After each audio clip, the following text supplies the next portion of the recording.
Vote आ गई है, इसका लाभ आगामी चुनाव निश्चित तौर पर हमारे देश के प्रधानमंत्री नरेंद्र मोदी जी ने साफ शब्दों में कहा है कि हम महिलाओं का, युवाओं का, गरीबों का हम उत्थान करेंगे, उसका कल्याण करेंगे और किसानों का उस ओर कदम बढ़ाना वो हमारा लक्ष्य रहेगा। तेजस्वी यादव ने कहा कि 17 महीने में सबसे ज्यादा कम हमारी सरकार ने किया, आरजेडी ने किया है, लाखों युवाओं को नौकरी दी है, कई बड़े बड़े काम किए गए हैं। देखिए, सारे काम हमने तो उनसे कई बार नेता प्रतिपक्ष के नाते पूछा कि जो एनडीए के समय में प्रारंभ हुआ था उससे हट करके आपके रीजन में कोई नया विजन, कोई नई योजना, कोई नए कार्य है तो बता दें।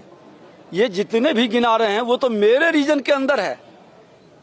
आपका क्या विजन था? आपके पास एक विजन था, वो पूरा बिहार जानता है। विजन सिन्हा को आप सुन रहे थे। उप मुख्यमंत्री पद की शपथ लेने के बाद उनका यह कहना कि हमारा विजन था, कोई भी विजन नहीं है आरजेडी का और उन्होंने कुछ नहीं किया है। सुरेंद्र जी, माफ कीजिएगा, हमें उन्होंने सुनाना पड़ा, आप अपनी बात पूरी करें। नहीं सुमेरा, मेरा एक व्यक्तिगत आप शिकायत दर्ज करिए। हम सब लोग क्या राष्ट्रीय कांग्रेस के या किसी भी दल के प्रवक्ता बेवकूफ़ नहीं हैं। जिस तरीके से आप लोग बगैर बताए काट देते हैं, ये अपने आप में बहुत बेइज्जती सी महसूस होती है।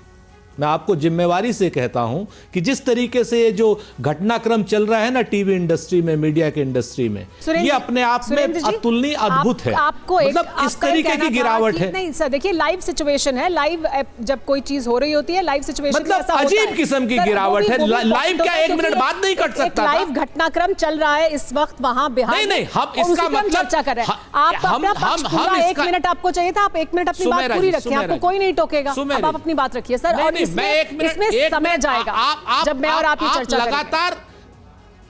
आप लगातार 3 बार बेइज्जती करके लगातार आप प्रवक्ताओं को इस तरीके से लगातार, आज पहली बार नहीं है, बेइज्जत होता है प्रवक्ता। नहीं सर, ऐसा कोई उद्देश्य नहीं है। लाइव सिचुएशन है, समझ में नहीं आता है कि आप लोग चाहते क्या हैं। आप वरिष्ठ नेता हैं, आप बहुत वरिष्ठ प्रवक्ता हैं, आप समझते हैं कि लाइव सिचुएशन कैसी होती है सर। मुझे अफसोस है, बोलिए।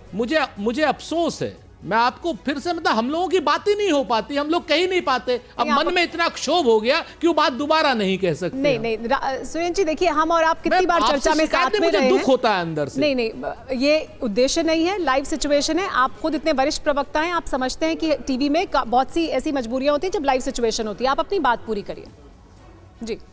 कोई मजबूरी नहीं होती, सिर्फ मोदी के सामने चरण आप लोगों को करने। खैर, मैं आपको यह कह रहा था कि केसी त्यागी साहब को कहते हैं ना कि दिल में अगर प्यार नहीं तो मोहब्बत की अदा छोड़ दे, वार करना है तो कर, सीने पे कर, दुश्मनी कर, दगा छोड़ दे।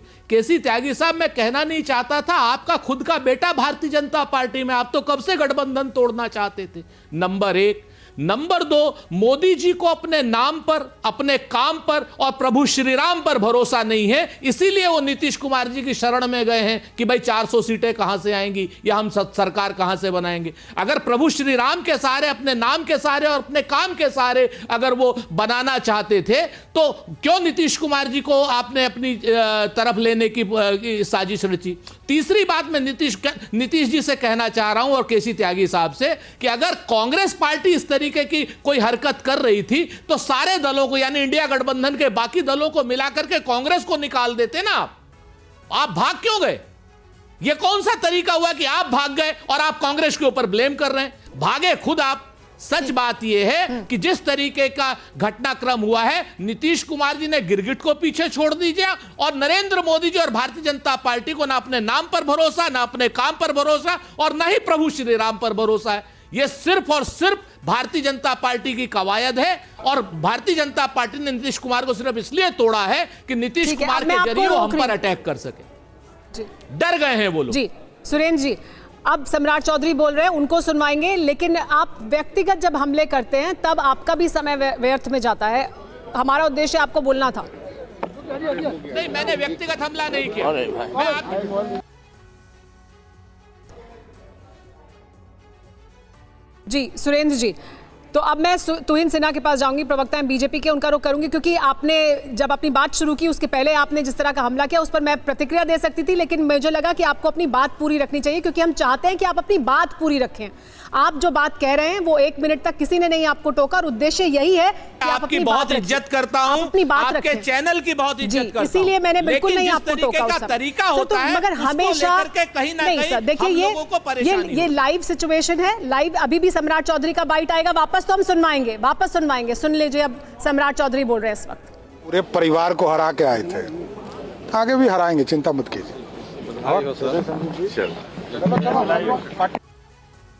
लेकिन अब रुक करेंगे तुहिन सिन्हा का। तुहिन सिन्हा, देखिए ये बड़ा आरोप जो सुरेंद्र राजपूत लगा रहे हैं, ये बार बार कहा भी जा रहा है कि इतना भरोसा था, बीजेपी का तो कद लगातार बढ़ा है बिहार में, आपका वोट प्रतिशत बढ़ा है, आपका वर्चस्व बढ़ा है, उसके बावजूद नीतीश कुमार क्यों मजबूरी हैं, क्यों ज़रूरी हैं? जब नारा 400 पार का है तो क्या बीजेपी को इस वजह से ज़रूरी है नीतीश कुमार? उनके बिना क्या वो पूरा नहीं होता है? वो 40 सीटें आप बिहार की नहीं जीत पाएंगे बिना नीतीश कुमार के? देखिए सुमेरा जी, आज जो है इंडी अलायंस का खेल पूरी तरह से खत्म हो गया, तो उनका जो है, उनकी बौखलाहट, उनकी पीड़ा जो है स्वाभाविक है।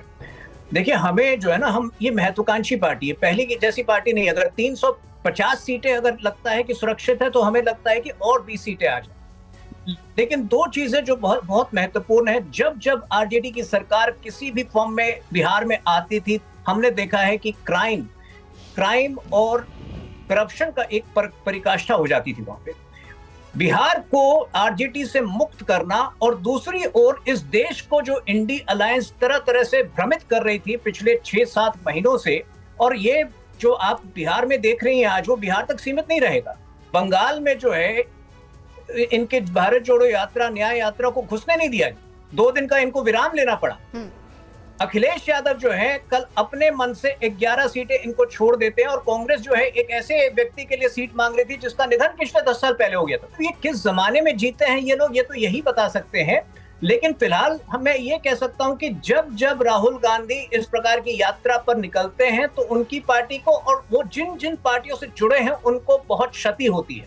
जहां तक हमारा सवाल है, देखिए नहीं, ये तो तुहिन जी बीजेपी के लिए भी कहा जाता है, ये तो बीजेपी के लिए भी कहा जाता है कि जो आपके साथ जुड़ते हैं वो बीजेपी में शामिल ही हो जाते हैं, वो पार्टी खत्म हो जाती है और बीजेपी बढ़ती जाती है। ये तो बीजेपी के लिए भी कहा जाता है, और ये जेडीयू की बड़ी चिंता भी है।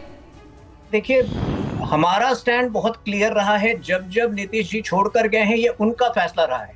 हमने तो कभी नहीं कहा उनको छोड़ के जाने के लिए। हम इतना कह सकते हैं कि भारतीय जनता पार्टी जो है वो प्रैग्मेटिक राजनीति, व्यवहारिक राजनीति में यकीन रखती है। आज जो देश और समाज के हित में है, आज यदि हमें लगता है कि भव्य और अप्रत्याशित विजय की ओर हम बढ़ रहे हैं, और उसमें एक गठबंधन, एक नया अलायंस से और लाभ हो सकता है। ठीक है, देखिए जो जीतता है, जितना लाभ और हो सकता है वो लाभ लेने की कोशिश है। नीतीश साथ आए तो बहुत स्वागत है, हमारी शर्तों पर आए।